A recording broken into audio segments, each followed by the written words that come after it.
We're the ones who dare to dream. We won't let anyone hold us back. We'll take the road, let's travel by and build our empire piece by piece. We've got our dreams and we've got a plan. We're not afraid to take a stand. We'll face the risks and embrace the fear, cause we know that success is near. There will be times when we'll fall down, but we'll get up and turn it around. We're entrepreneurs, we're not afraid to lose. We'll keep moving forward, we got nothing to prove. Welcome back to episode 10 of the Entrepreneur's Journey. And it is so appropriate because my guest today, Jonathan D. Reynolds, is a 10. He's a perfect 10. When you look at the specimen, you will see he is a perfect 10. Now, his Colby is 22105. And honestly, I haven't met someone who has, I don't know if I've met a 10 quick start. And then, well, I will explain what Colby is, because many people are watching going, what the heck is EOS? What the heck is Colby? You may be asking that or saying that, but here's what you won't say. What the heck is? What the heck is talent?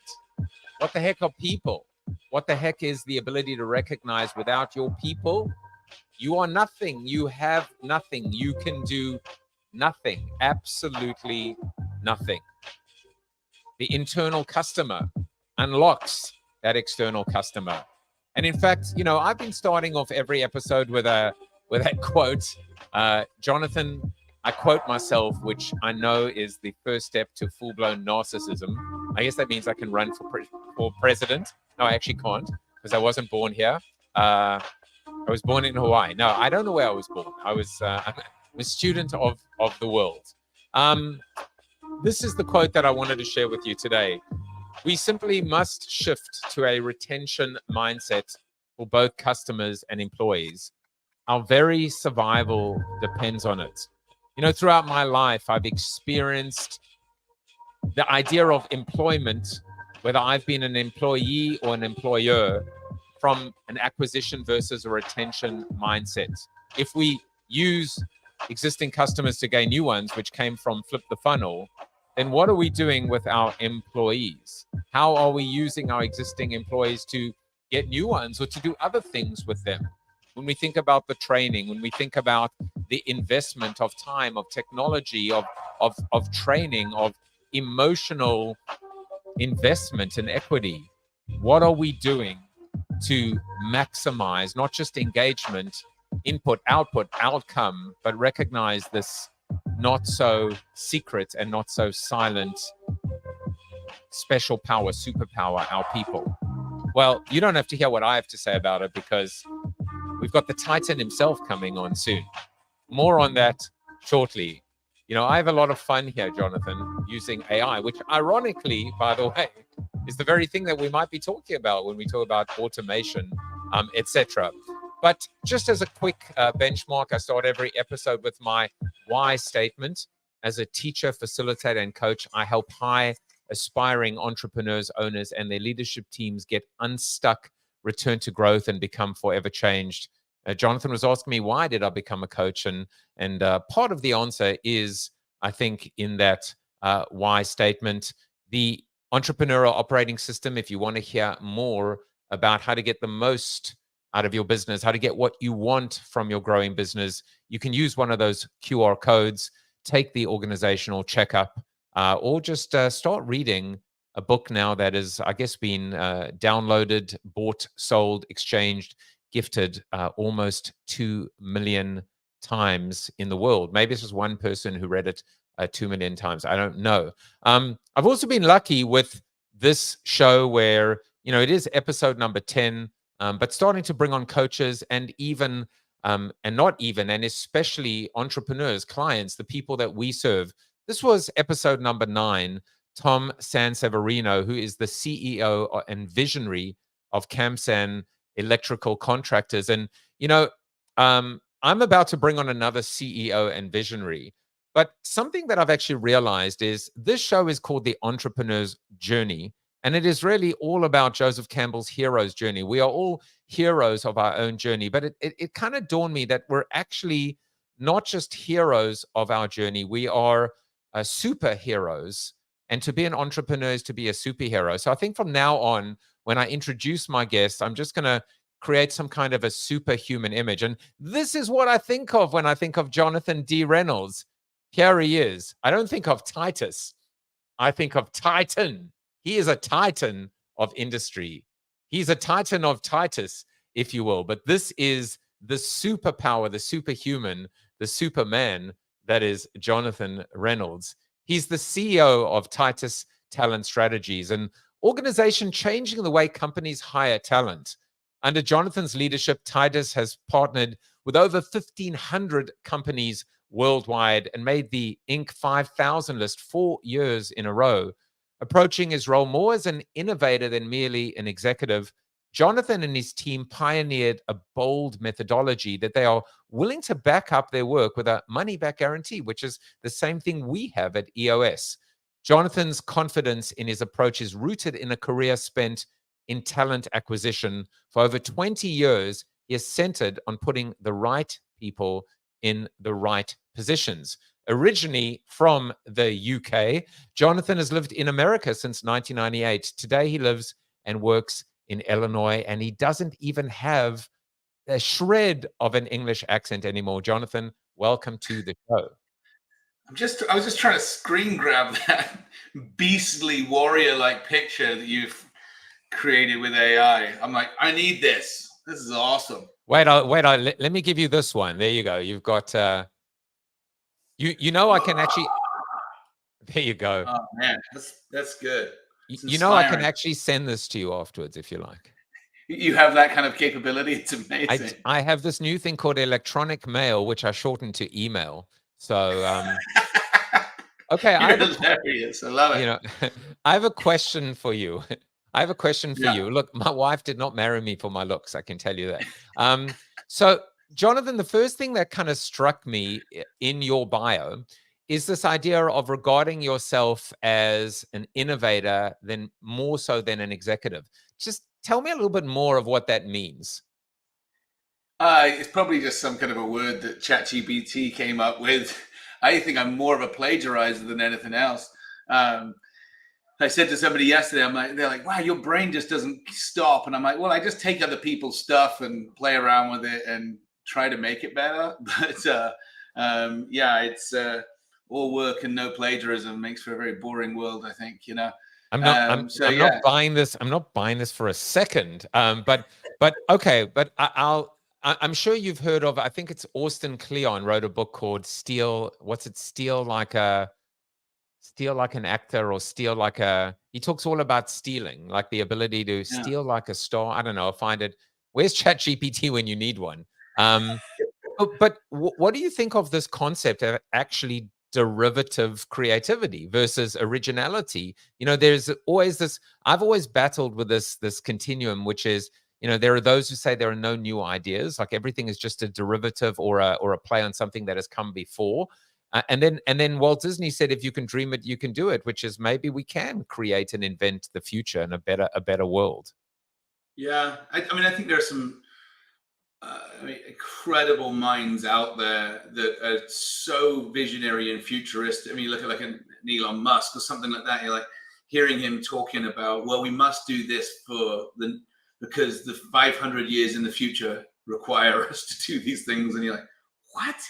Like, what kind of, you know, brain is going on there that transforming society?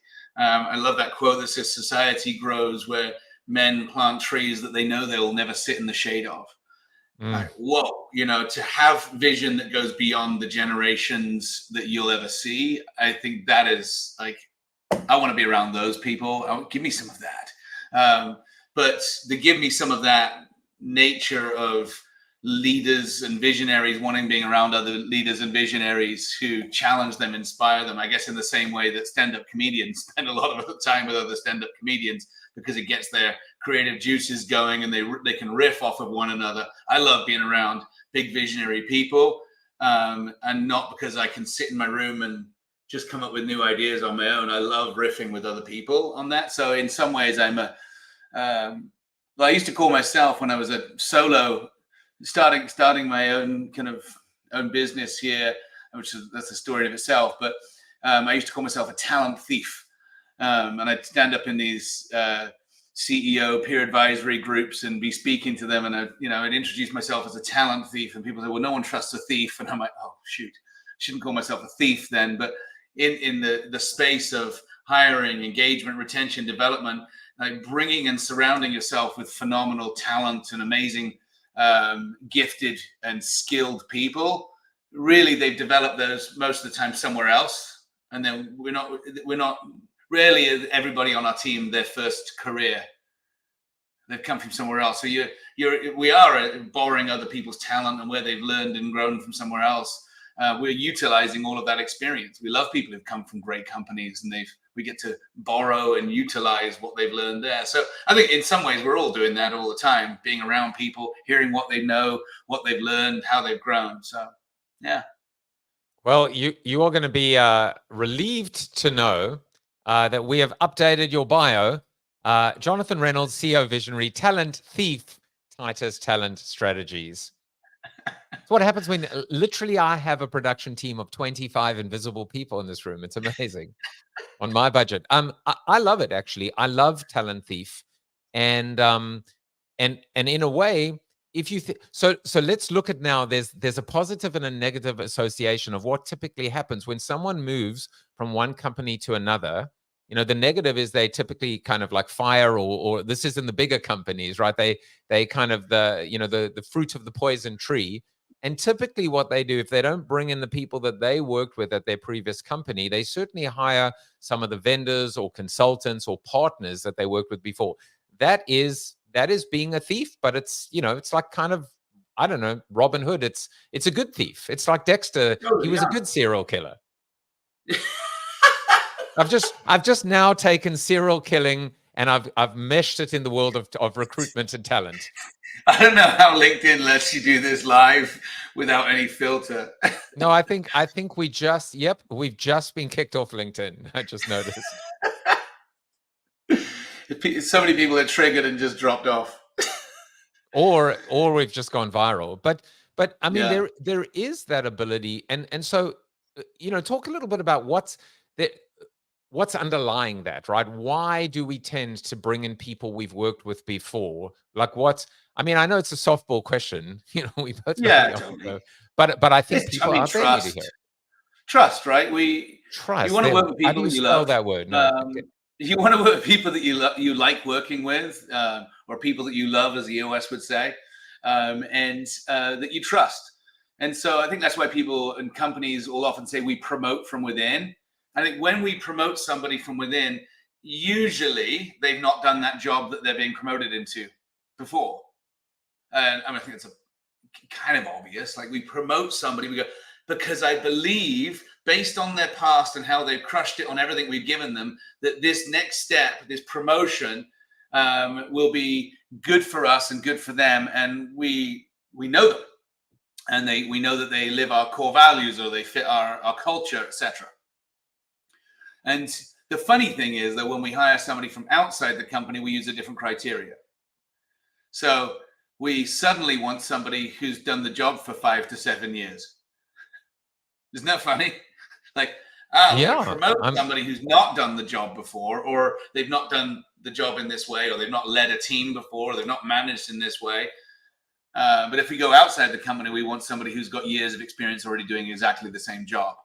And that's why I think the algorithms on all of the job boards for years are matching. It's almost like you want to hold up the job description.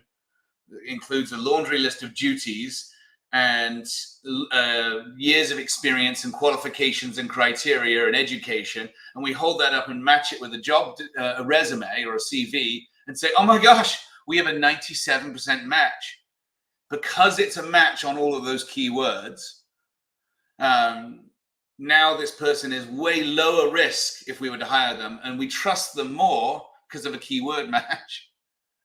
But why would a top performing great person, character-wise, and we call them A players, like A players, those who exceed 100% of what you hired them to do, why would they want to go and take a job that they've already done for the last 5 to 7 years? I mean, you're singing, You're singing my song, right? It's almost like in my day where I came from the agency world is, you would be pitching an automotive business, and they'd want to know which automotive brands have you worked on before, and it's like, well, if they did such a great job for them, they should still be working on them. So it's almost Right. this idea, like how do you predicting future performance based on past experience, which of course Yeah. is normal. I mean, it's not abnormal, but now you're like messing with my mind because I'm thinking, let's so for people that don't know the EOS approach, which is Uh-huh. not just the EOS approach. I mean, you wrote a book all about that. You've got the right people in the right seats. And if we Yeah. use a tool within EOS called GWC, which is do they get it, do they want it, do they have the earned capacity to do it? You would think, though, that someone being promoted from within, they're certainly the right people, but how Did can they they? necessarily be in the right seats if they've never done the job before? Yeah. The, I said, I remember standing up at a conference. I said, don't hire anyone who's done the job before. It's just kind of like, what? Why would you, would you hire a plumber to come to your house who's like only been an electrician? Like, you wouldn't do that. Oh, this is not Yeah. really my field, but we'll give it a whirl. People are like, don't do that. You want to hire somebody who is capable and competent and got the right skill set to do the job. We would just say, A players typically don't make lateral moves. They want to go up and to the right. Mm. I was grilling you. Why did you become an EOS implementer? I want to know why. Like, what was that reason? And there was an aspect for anybody who becomes an EOS implementer. There's a challenge. Well, I've done this. I've run businesses. I've turned around business. I've sold businesses, and I believe I can actually help other business leaders now. Well, have you ever done that before? Well, I've never been an implementer before. So at some point in time, you transition from one thing to something that you've never done before. And we're supposed to believe that you're the right person for this to help me with my business. And so there's always a risk with those, I think. Yeah, I'm gonna have to end this. I'm gonna have to end this recording. I don't want people to see the imposter syndrome that is the reality, of course, is actually there's 30 years of experience before, and it's and as you and I both know, the C in GWC and get it, want it, earn capacity to do it is, can they get there? Will they get there? And that is as much part of the attitude and the aptitude. So they actually come together quite beautifully in the end, don't they? Absolutely. I think it's looking at the raw talent and the skills and experience needed to get that job done and say, are those things in there? And so usually we would look at somebody making a 20 to 30% jump. It's got to be 20 to 30% bigger of a role for it to be enticing. And the bigger could mean different things. It doesn't mean a bigger company. It's a challenge. So we would say A players, we didn't make this up. We placed 1,364 people last year. We've placed over 5,000 people in the last 5 years. Mm. And we track the performance of those people. And we're talking people. There is not without error, and there is no science to hiring. We're talking about people, real humans. It's not just data. People evolve and grow and change and have all kinds of life circumstances that affect them. It is not like we will stand by our guarantees. But we're talking to people here. So it's not just getting them in the right seat, but it's also managing, growing them, developing them, giving them freedom, accountability, holding them accountable. All of that stuff has to work together. But when we look back and go and interview those people we placed and say, we track it all the way through 90 days, 180, 270, and 365th day. On the 365th day of all of those people, did they get the job done? Did they give you the equal exchange of 100% compensation for 100% performance? And that's one thing we track. And what we found is the key three things of those people is, why did you make that career move from company A to company B where you're still at now? It was these three consistent things. There was a stretch or a challenge that I didn't have at my previous company. I didn't know what was next that was going to challenge me. Huge key. The next piece is, did I believe I would still be challenged from a growth trajectory in 12 to 18 months time? Or would I come in, fix this problem, and then be bored? Is it a gig job or is it a career move? And then the last one is impact. Was it communicated to me that they needed me to come and make the impact in their business? I'm like, wow, those three things is the key, not only just to recruit great people, but also to keep great people. Not in a capture way, but a develop way. I mean, I'm sitting here with you as an EOS implementer. We work with hundreds of EOS implementers now, which I'm so thankful and privileged for. But one of the things there is you have this vision traction organizer. On the right side is your 3-year picture, and the 3-year picture paints the puzzle box for the future. Here's the photograph. This is where we want it to look like in 3 years' time. Every one of your people have to see themselves in that picture. Otherwise, they will leave for stretch, growth, and impact. Now I'm thinking, does he deserve the first air horn? Yes, he does. Yes, he does. So you've got past, present, future. But what I hear, obviously, because this is the 5 implementer in me, in our personality, or in my case, the lack thereof, my personality defect score, is we're connecting the dots. We're trying to frame. We're trying to think about it, and inherent.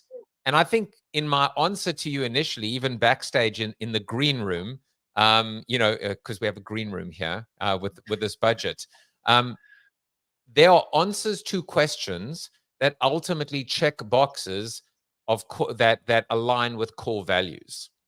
And so, challenge, I even said it to you, this was the one thing that was missing. This was the missing piece. So companies need to understand, of course, you can hire for core value. You have to hire for core values. But in the actual hiring process, there is the ability to be able to discern behavior, attitude, aptitude, and check those boxes.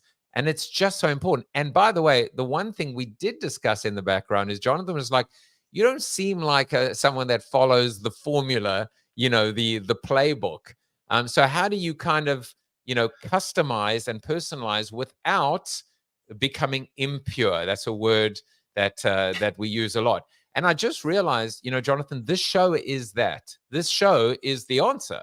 The answer was, how do I make an impact and be able to do it in my way that is pure and respects the process, but then allows me to do something that inherently is being true to myself. So that is my answer to you. Well, all these backgrounds and images, I don't know if everyone else can see those, or they can see everything. Evan, very impure. Evan Blumenthal is watching right now, another EOS, and he said, I love the puzzle box analogy. Hey, I've got another... do you know why he's saying that? Oh, now I get to interact with these live. That is Evan. Evan was the one who told me that. I just don't... Here's the talent thief. I mean, it's more like confession time. I come in and confess that Evan actually gave me that image. I'm pretty sure Evan Blumenthal, by the way, has never gone to confession, because I by the way, neither have I in the traditional sense of confessional box, but and to a human. Wait, you've confessed to an AI? What is you? That's a good idea. No, how about a confessional I have amazing direct access to the creator, which is awesome. Talk about that another time. But Evan gave me this picture box, the puzzle piece metaphor, and I thought it was beautiful. And I stood up at the conference and I snuck it into my session. I did give him credit there, but I need to keep remembering where I stole my stuff from. Guess what? By the way, Evan says he thinks he stole it from Zvi Schwartz. So there we go. Yeah. By the way, and then we'll kind of bring it back from this is the squirrel, right? The squirrel, the tangents. Yeah. Is how about you and I in our spare time we create confession GPT? That would be, that's got to be an easy use case. No? I'd love to hear what ChatGPT has to respond to some of the things that I would confess. I gotta try that.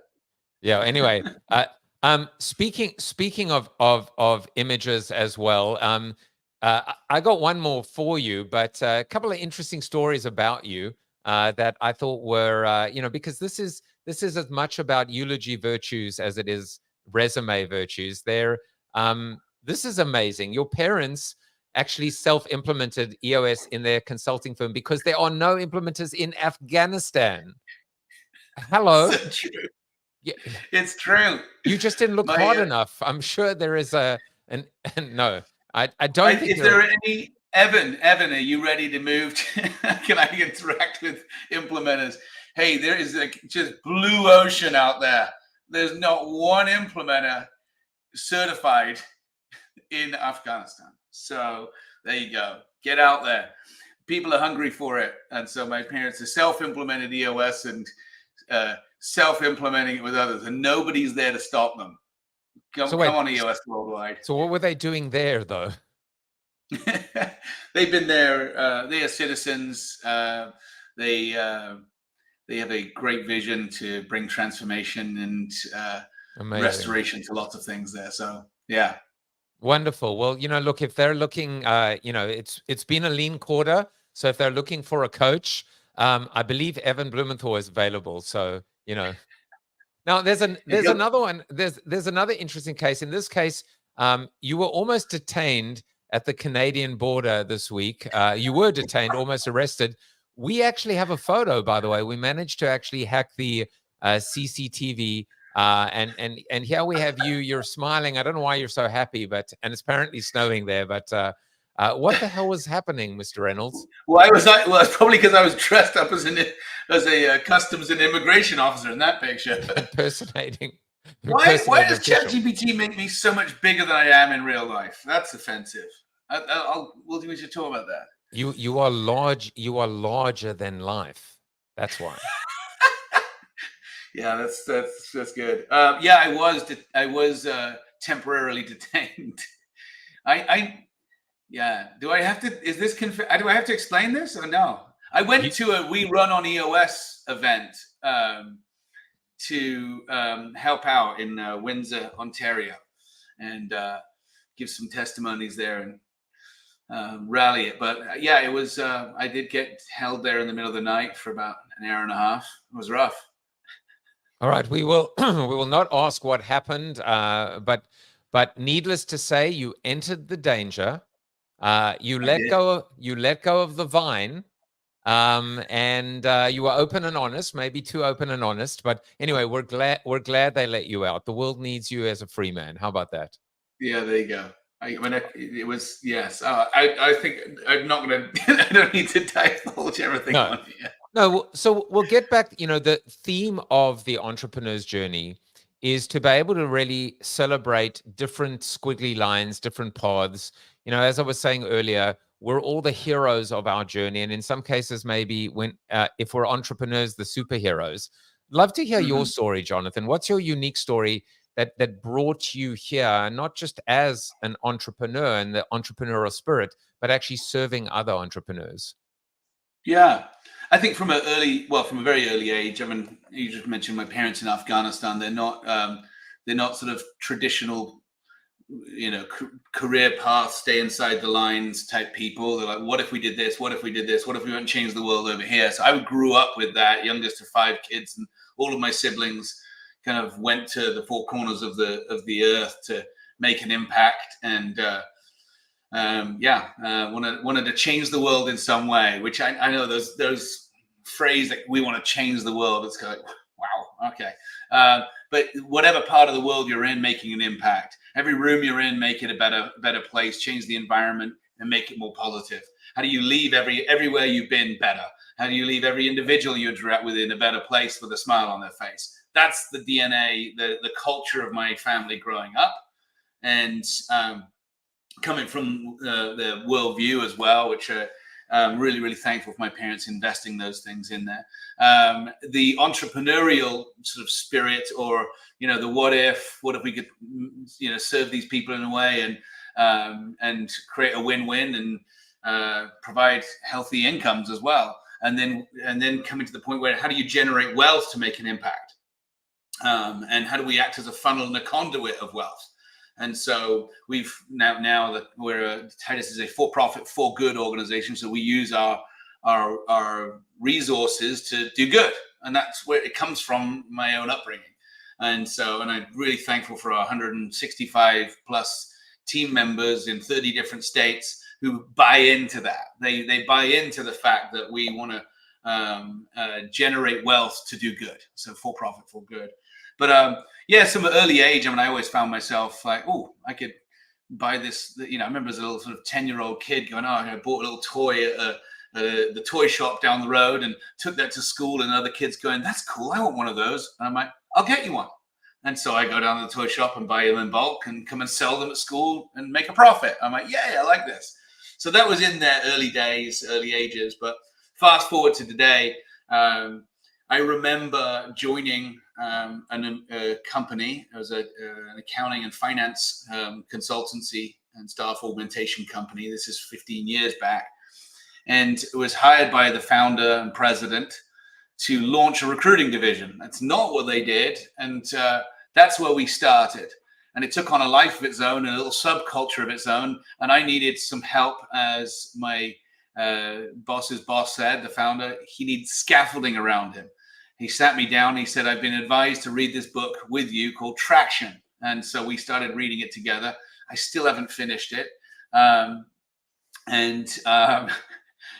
I read some other books in there. I read Rocket Fuel. That was great.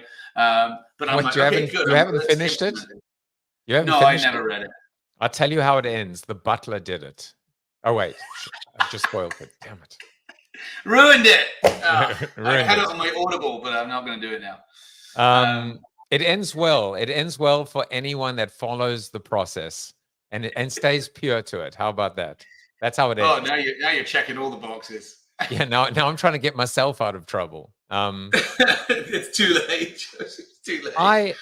Jonathan, going back to the concept of stealing, in a way, you could almost say you stole from your past, right? You stole from your family in a good way. And I think that it's amazing when you think about, and this is why I do the show, is to pick up the little things along the way. Jonathan Reynolds, who would want generosity, who just want to be kind and generous to someone else, and how that has stuck with you, not just stuck with you in terms of core values, but actually informed the very business that you ended up getting into. And it's just, I wonder how I wonder why people don't embrace these little, not even quirks, but these unique moments of our past that actually informs who we become. Yeah, I think it's beautifully said. Like, how do you steal from the past and they inform who you're becoming? And I think as entrepreneurs or business leaders, business owners, and in a sort of small, mid-sized business category, I think we are sitting in an amazing privilege to be able to design organizations for a great purpose. And I deeply believe that it is better to give than receive. But I want to gain so I can be a conduit or a funnel or a channel to those who don't know how to do what we do. And so I think visionary business leaders are unique. When you look at the demographic of let's say the United States, for example, there is a small group of people who fit in that very high drive, visionary, ideator, builder behavioral personality profile. And so I feel there's a responsibility to use that to do good and to be able to lead people well and to make an impact. So some people who are stuck in mindsets, or people say they have a poverty mindset, or they don't have a growth mindset. I'm like, okay, well, I can go, you have a poverty mindset, you have a limited mindset. Well, that doesn't help. Just telling somebody that they have something doesn't help them. How do I use what I have, my unique ability, to bring strength to them, not to change them, but to help them and serve them really, really well, to bring transformation. So that's how I view those things. And I think business leaders have a privilege and a responsibility to use their business, not just to gain, but to actually make an impact.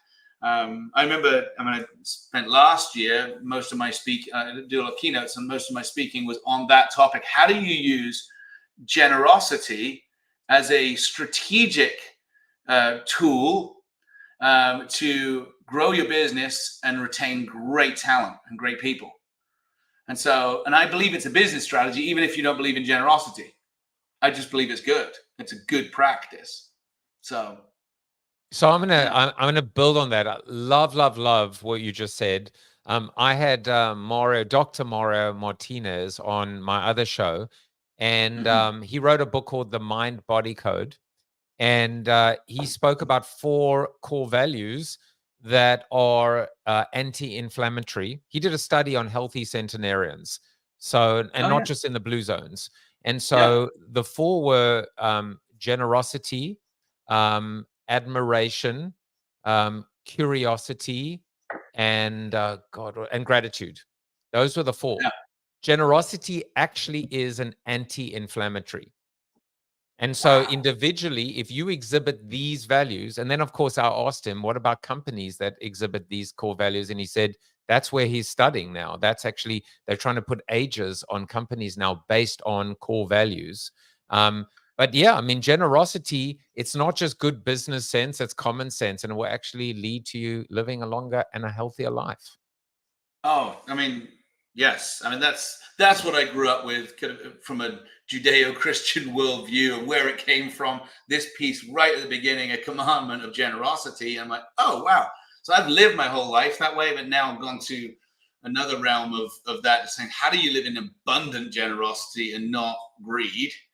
Because it does good. It's good for your soul and it's good for business. So I just come from that angle. And I've seen the abundant life of that. People want to work with people who are not stingy. People want to be around generous people. It's nice to be around generous people. You get a whole group of people. We have this game in my family. It's quite annoying, but if you go out to eat, it's just it's irritating because it's quite distracting. But it's a competition who gets to pay. And so you got to be very, very creative working with servers or calling ahead and making sure it's a competition of who gets to do it. I don't know where it came from. It's quite funny and annoying. It makes me actually think of my late mom, who she would always, that was her trick. Her trick was to always pay and not have anyone realize that she'd slipped the credit card. And of course, as I got a little bit older, I got a lot more wiser, and I would try and best her. And it got to the point where I would go to the restaurant a day before and hand the credit card in. And then, of course, she would go 2 days before. And then it was like, oh, I don't know what I just ate. I'm just going to go to the restroom quickly. And the gaming mechanics of generosity can, by the way, I was thinking, I don't know that any company ever has a core value of, stinginess. I don't think that's a good core value, is it? But it certainly is in the culture of many companies. That's the point. It might not be written as see, this is where core values, we call our core values live values. It's just a constant reminder that they're not written down. They are lived every single day, like every single day. And we our interview process, we got some beautiful stuff that we put in, little triggers in there around for our own team to be considered, what candidates have to do to sort of jump through the hoops, all around live values. And I'm happy to share that another time, but yeah, it's so important. And I'm saying many companies have a stingy culture. It might not be written down, but the reality of their culture, their lived culture, is stingy. I like it because it's the what you say versus what you do, right? It's all very well. I mean, that again, as you know, there are what's known as value traps, right? Lencioni's value trap of permission to play. We're all saying it, but how many of us are doing it? I also like the word, delivering, right? And the word live is in, or live is in deliver or delivery as well. So you have to live, you have to internalize them, you have to live them, you have to deliver them too. Otherwise they are just, those fancy, annotations or what do you call it, infographics, and they're just meaningless. or you could make it delivery, and you have to love delivery. Oh, look at you just all right, fine, fine. Steal it, make it Deliver? Delivery. You know, It's would someone's you last name. would you like to pick that up in the restaurant, or would you like it delivered? That sounds like a different service. But anyway, and we're kicked off LinkedIn again. Jonathan, let's go into the future. As we would say, a visionary imagines the future, creates a better future state, and the integrator is the one who creates the plan to get them there. I'm not going to let you off the hook again, because you spoke about, you know, these visionaries of our time that build, you know, because you can plant the oak tree. You just got to be around in 20 years to enjoy some of it. But take me into the future. Take us into the future. We're living in such an interesting, or loving in such an interesting time where, you know, in a way, the ultimate endangered species is the human and the worker, the piece of talent in this day and age of automation and AI, and more importantly, this cost cutting, this cost cutting mentality. Tell us about the future, the good, the bad, and the ugly, and where talent lives inside that. All right. I'll just say, I'm sure I'll share my thoughts and opinions on this one. I'm not an expert, but I am a student. And so I think we need to all be students of the time we're in. And with the rapid developments in the last few years with automation and AI, ChatGPT, and all of the other competitive versions of that, become a student. And it's not going away. I just spoke to our company. We had our annual gathering. We call it Progress. The whole company flies in for a few days, and I just use the metaphor of Blockbuster and Netflix. We have to be very aware of the developments that are happening with Netflix. It was like, here's our whole system, and soon, when the internet's fast enough, everyone's going to do this thing called streaming, and they were laughed out of the room by Blockbuster. Like, what? Do you know how much money we make on late fees? Like, we're not doing that, you know. But they're extinct, because that was the future. And so everyone's saying, okay, AI is going to transform the future. Like, don't be, you know, naive or oblivious or head in the sand on it. So I'm saying, okay, let's embrace it for what it does well, which is right now we're just saying transactional things.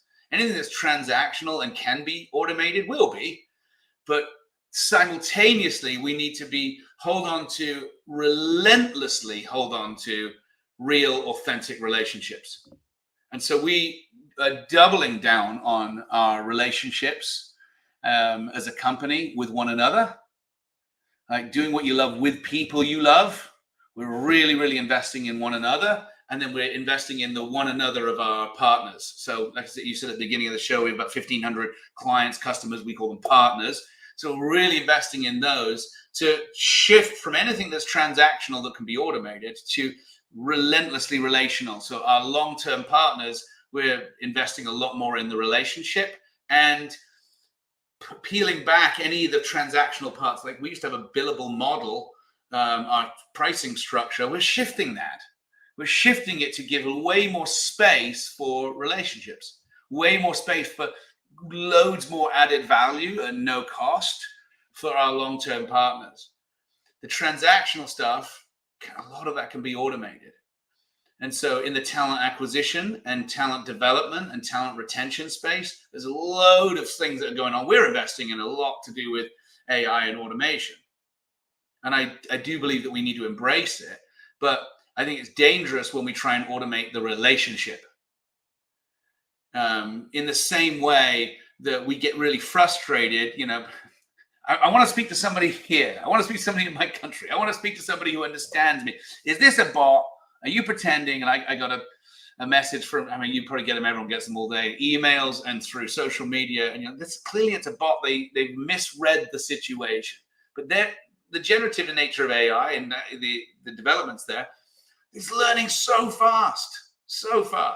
And so, but let's make sure that we know how to have a real, authentic, genuine, like vulnerable and visionary way of building relationships, because that's the stuff that people are going to crave because they're going to become so depraved of authentic relationship.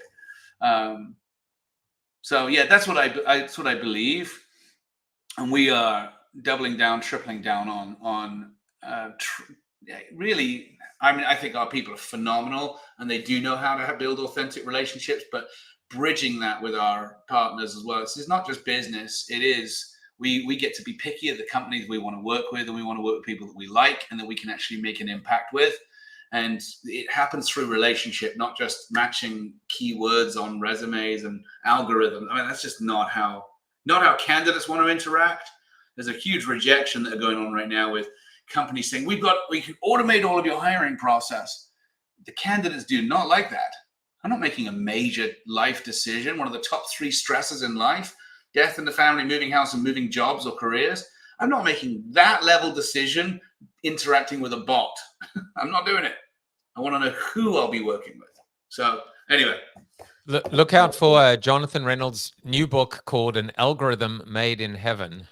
Made in hell, I should say. No, so let's go back to I'm gonna this new thing I like to, people say I'm gonna double tap on that as well. I'm gonna expand that. Yeah. The opposite, you mentioned crave and deprave, which I thought was interesting. Clearly the difference between the transaction and the relationship. And then this idea of authentic, and I suppose the opposite of authentic might be artificial, as in artificially intelligent. But let's just double tap a little bit, which is, what is an inauthentic relationship? Is it an automated relationship, or because this idea of, people don't care much you know until they know much you care. This idea of emotional intelligence, the healthy part of smart. There's something there, and I remember back in the day when I was on the keynoting circuit, I would always say, I'd written my second book, Join the Conversation, and I would always say, how do you scale humanity? How do you automate intimacy? And part of my answer was, you can't, or you don't. But then part of my answer was one smile at a time, just one small moment, even if it's a flawed moment, just a human moment at a time. So I want to hear a little bit more about what is the authentic relationship versus some of the pitfalls of where perhaps some people are heading.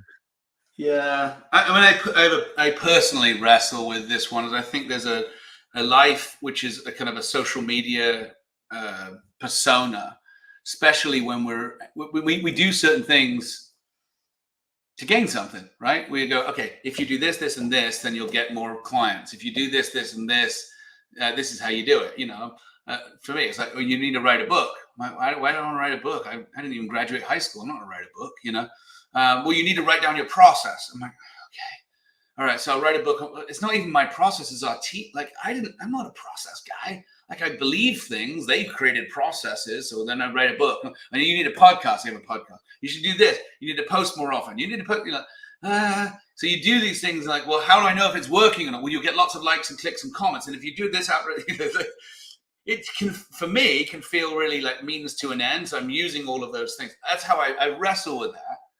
So there's a wrestle component, but then there's another angle, which is, do you believe in what you're doing? Do you believe it's the right thing? Do you believe that you can actually serve people? And that's why you want to get your message out? Yeah, I do. Okay, well, this is how you get your message out. Like, okay, that's true. Okay, so if I believe my motive is ultimately for good.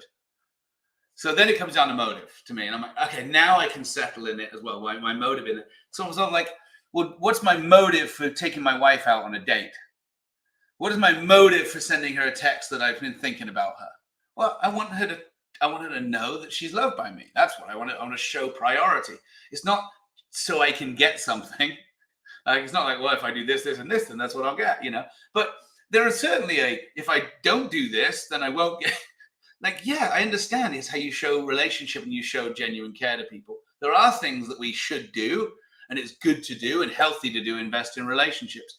I think what you just said, like you said, automating intimacy, was that the word? Is that what you said there? Yeah. How do you scale humanity? How do you automate intimacy?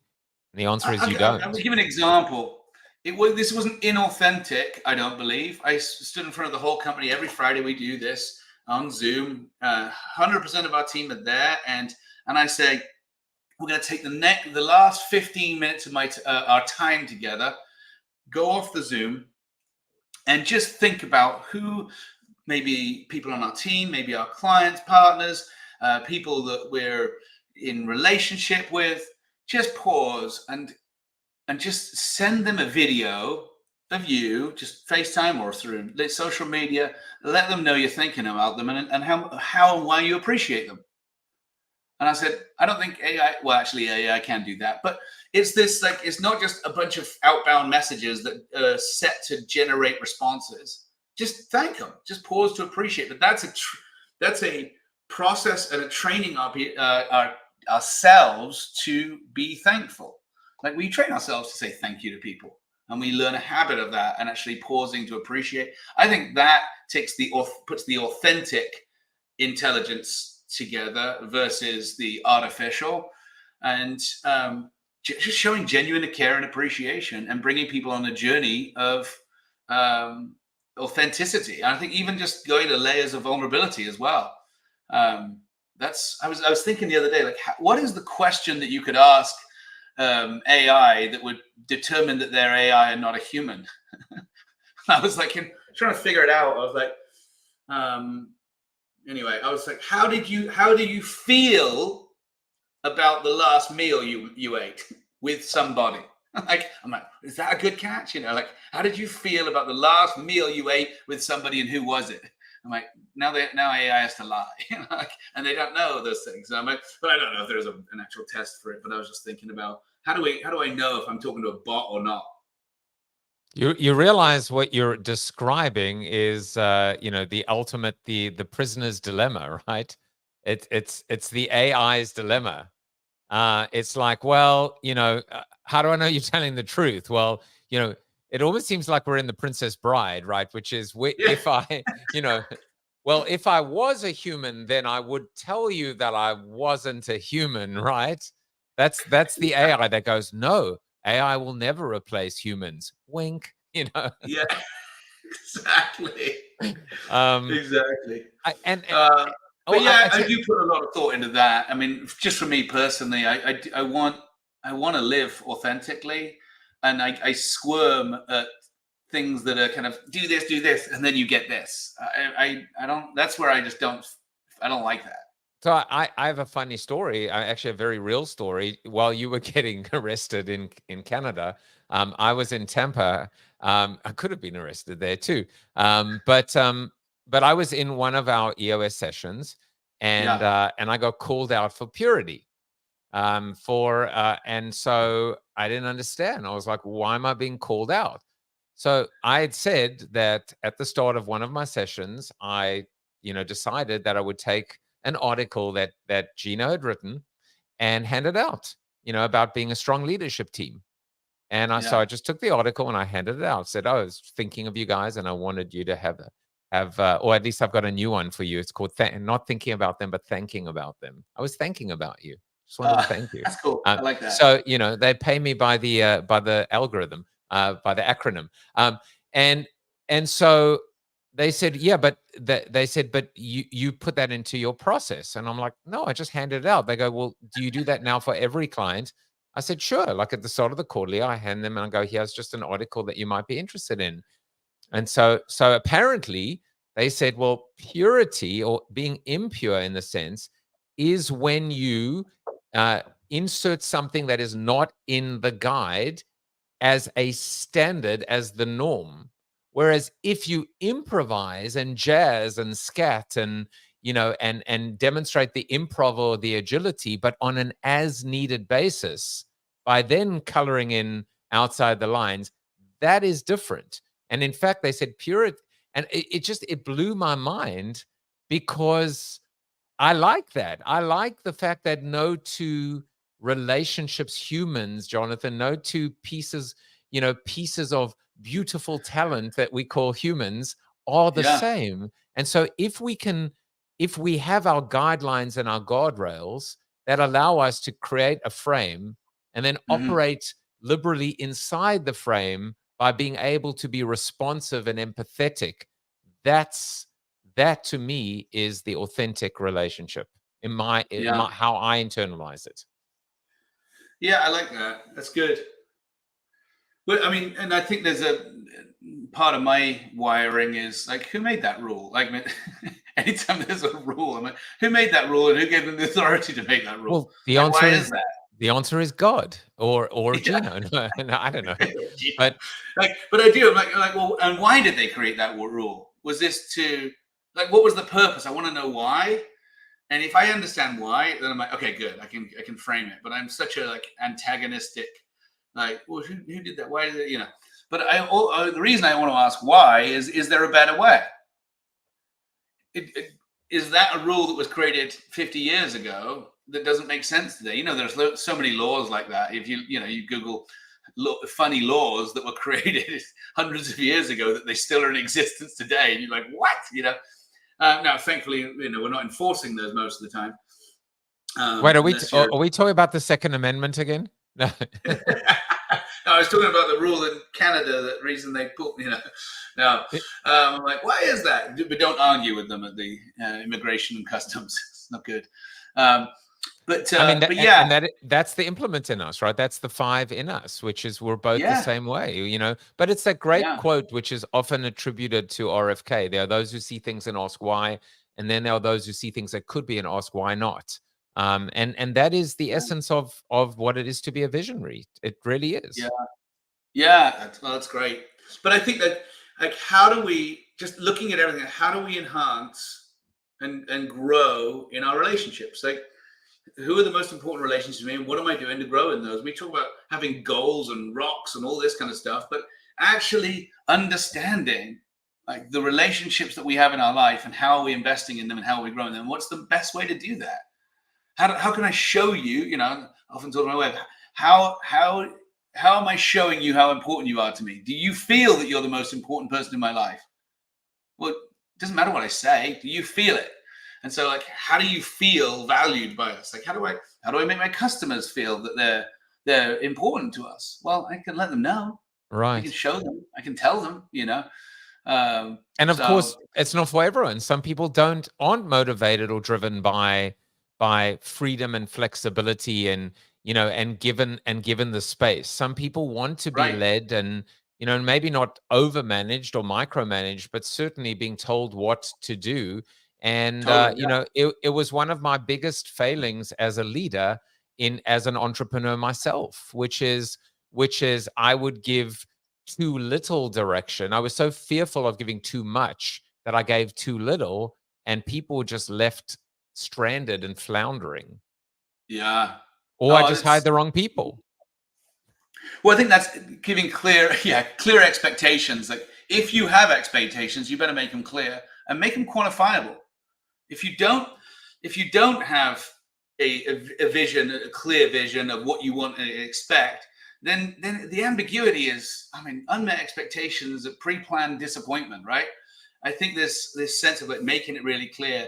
And I think that's another reason, just tying it back to, I spoke at the EOS conference this year on aligning your people strategy to your 3-year picture. Like, here's this great 3-year picture that you've designed and you've like worked in wordsmith, and it's like, yes. But if people can't see themselves in it, so important. But what are the expectations for them to get there? I think, and then also, what are you going to give to your people? Because you want to get from your people, what are you going to give to them in exchange? Not just by way of compensation, that's a given, but what are you going to give them by way of investment and development and care and show and appreciation? I talked about, happy anniversary, here's some swag with our company name on it. Some people are not motivated by that. Some people are like, I'm never going to wear it. I'm like, maybe my next painting party I do, or when somebody asks me to help them move a couch, I'll stick on the sweatshirt. But I'm just not driven by that, Find out what motivates people and not just branding them in the way you want. It's kind of like the 5 love languages. Find out the way they're motivated, and that's how you give most to your people to get the most from them. So, yeah. Well, I see a project, Make It a Rock, in the future for you, which is, do you know your employees' love language? Maybe there's something there. I'm telling you, Jonathan. Like, yeah. Like we're gaining bucket lists. Do you know your employees, but anything on their bucket list? Like, Yeah. those are like Well, big well, things. Like, you've what got if? love. You how about instead of love language, it might be their their belonging, or it might be one of those five, right? Because we know recognition. There's recognized reward. Some people Yeah, want growth. Some people want space. Do you know what yeah, you'll make? So it's almost like the love languages for employees. TM, steal like an artist. That's what the book is called. Steal like an artist. Please steal okay, it from this conversation. But this would be amazing to actually think about. Do you know what each employee's main motivator and driver is? And yeah. wouldn't it be great if we could work that out? And by the way, sometimes the best way to figure this out, is just ask. So It is. I again, that was one of my points. Just ask. That's just ask what motivates and drives you. I have a life coach named Mike Foster. He wrote the book Seven Primal Questions. He's on a retainer for our company and speaks regularly to the whole company. And because I really believe in the investment, but he's talking about what are the primal questions that drive and motivate you. And when you can figure those things out, you can actually really bring strength and support around people when you understand those things. Right. Jonathan, our time is almost up, but if you think that you're never coming back on the show, you are wrong. You are so wrong, because I feel like we've just started to scratch the surface. Look, if people want to go and figure and connect with you, they definitely can go to your website. There's no question, right? So they can go to your website, JonathanDReynolds.com. But I have to ask you this question, which is, a successful man like yourself, just fork out the $26.99 and get JonathanReynolds.com. I'm gonna, I'm gonna, maybe I'll pay 50%. I feel like you've deserved to drop the D. Drop the D, damn it. Drop the D. No, don't. That was the publicist. They said you gotta put your middle initial in there. It's probably like Mark C. Winters. Like, does he really go around telling that his name? I just one more thing as we ADHD ourselves to the end. I would tell you, I always wondered why, again, serial killers they would always give the three names, the John Wilkes Booth, I never knew the answer. I was like, why is it that every like serial killer has three names? Like, maybe if you have three names, that's what makes you the serial killer. But you know what the answer is? What it's I'm assuming just to not defamation of character for everyone else who's got the same name. Yeah, exactly. So like the poor John Booth was walking around going like, what the hell, but that's what it is. It's just, so just so that you do not confuse this Titan with Jonathan E. Reynolds, please go and look him up and connect with him. He's really rewriting the rules of talent, not just acquiring the talent, but really being able to figure out how to engage, how to maximize. Because as I said earlier, without your talent, you are all dressed up and you have absolutely nowhere to go, and you will never get anywhere. You'll just be stuck in a holding pattern, on your, as Mike Tyson would say, on your one-way journey to Bolivian. How about that for a little endorsement? Please go out and buy Right Seats, Right People, a leader's guide to hiring and developing top performers on Amazon. For all your talent needs, visit titustalent.com. And as we were saying earlier, do not go to Jonathan Reynolds. It almost seems like go to Jonathan and Reynolds. It's the new partners, Jonathan and Reynolds, your partners in talent. You can also follow Titus on Instagram, X, formerly Twitter, and Jonathan is very active on LinkedIn, linkedin.com/in/Jonathan Reynolds. Jonathan, last word is yours. Just what's a piece of wisdom, parting thought, parting blow that you'd recommend to other entrepreneurs? And you don't even have to answer the other one. Would you recommend your kids be entrepreneurs? The answer clearly is yes, but just one piece of advice. I just say people, it all matters. People matter, and care for people. care for your people. If you're an entrepreneur and you're a business owner, when you have employees, really, really care for them. Care not just for their present, but their future. You're obsessed by your future of where your organization's going, but become obsessed with the development of your people. And if you don't, somebody else will. And we will capitalize on that and steal your people. No, kidding. Well, maybe not. But we don't steal from our clients or partners. But yeah, just really have a strategy to really care and develop your people. And if you need help with that, I would love to get some one-on-one time with anyone. And Jonathan D. Reynolds. And listen, you said it. You meant it, and it is true. I know said I'd give you the last word, but I'm actually going to take the last word only because I couldn't resist. I had Tony Watley on my other show a couple of years ago, and this is something I put into Forever Changed. The whole idea of loving what you do and putting your heart in it and your soul in it. And he said, it's not that you have to love what you do, but if you don't, you're competing with someone who does. And that's not a fair fight. And so at the end of the day, if you don't take care of your people, and it's, Titus is just the conduit. But at the end of the day, there are companies out there that care so much about their people, genuinely, authentically building the relationships today, tomorrow, and into the future. It's been just an absolute pleasure getting to know you, Jonathan. And we will be back with episode 11 sometime in the future. Take care, everyone. Awesome. We're the ones who dare to dream. We won't let anyone hold us back. We'll take the road, let's travel by and build our empire piece by piece.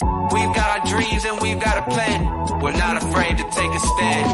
We'll face the risks and embrace the fear, cause we know that success is near. There will be times when we'll fall down, but we'll get up and turn it around. We're entrepreneurs, we're not afraid to lose. We'll keep moving forward, we got nothing to prove.